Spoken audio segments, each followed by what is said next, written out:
So I know no one is going to want to hear this, right? And this is very much anti or antithetical anything an empowerment, spiritual, faith leader is supposed to say.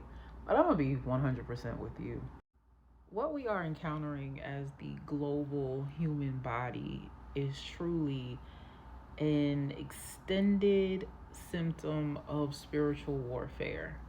And I think that because many of us have been grafted into the system and all the hierarchies that are associated with this system, um, have been sown by blood, sown by spirit, by thought, by manipulation into hyper dependence on this system. And there have been a lot of us, spiritual leaders and visionaries and black sheep, all the things, that have said for the past 3 or 4 years now that the system is deconstructing, it's crashing, it's burning, it's falling.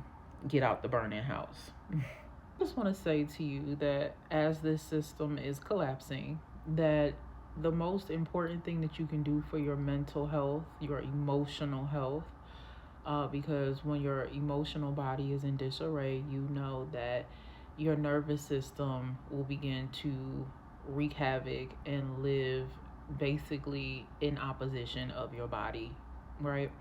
The best thing that you can do is detach yourself from the outcomes of what is to come and to center yourself in community that supports you, community that is active and activated in being progressive and proactive, and really live in the joy of your soul. And I know that might sound difficult to do when we don't live lives that are adjacent to the system, but again, in the system. But in order for you to have your peace of mind, is to gather, rally your network of those that you care about, those that you love, those that you want to oversee their wellness and, all the things associated with their well being in life. And just don't worry. Don't worry. And how do you not do that? You take a certain amount of money out of your accounts, you leave a certain amount in, those to pay bills. You go to farmers markets, you learn how to grow your own, how to sow your own, how to do your own, and you let the system continue to self deconstruct.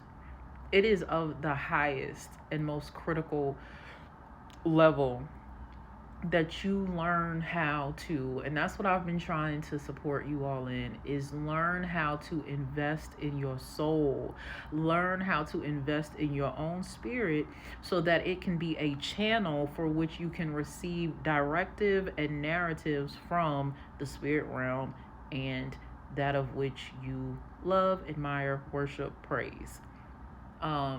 Because these are some days that are upon us, and it's not going to be easy. You're going to see people crash out.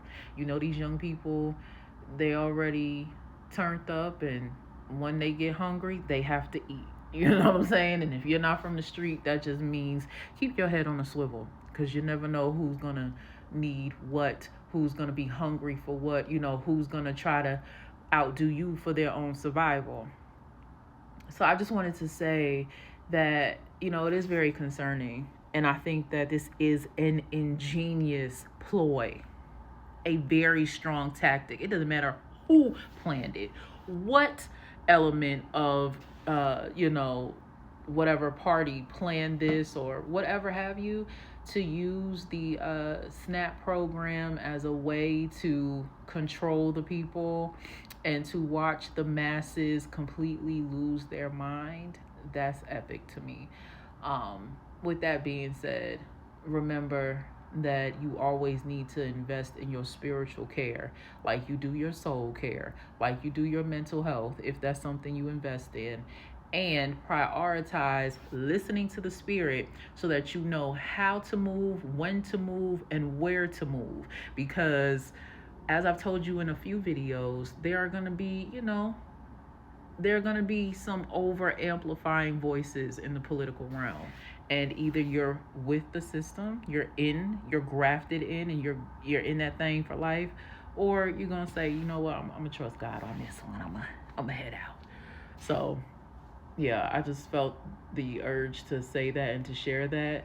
You're not going to like that message, but I promise you, I'm not one of these people. I'm not one of these spiritual leaders or anything of that nature that will be more for anything other than the people and the creator.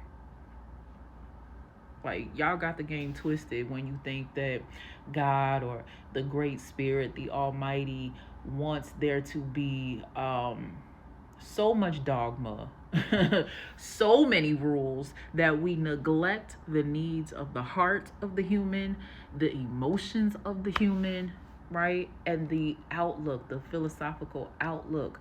All of these things create the human experience. And I do believe that the Creator cares enough about us to try to, circumvent us from as much danger as possible. However, we are now in a critical space where humanity has to work on humanity. So over driving and overfilling the spirit realm with prayers just because you're scared, that's not going to supply you the answers that you need. We have to work together. If we are truly in this together, we're going to have to put our biases, our stereotypes, our hatred aside and really ask each other and ourselves, what is it that we want? What is it that we need? And hopefully that is to see our children's children and all that have a free life. We are in a heightened area of spiritual warfare, and this is just the beginning. So you really have to pick and choose what it is you want to do. I'm just letting you know that, yeah, be careful out here, okay? And pray and fast and isolate and watch and observe. Know when you have to say something, know when you should not say anything at all. And yeah, I'll still be here. You can get your readings from me. You can like, subscribe, comment. I'm all about building community that is necessary, that is active, that is filled with people that have gifts and talents that they can pour into and utilize their soul in order to have meaningful purpose. And I welcome you. All right? Be well.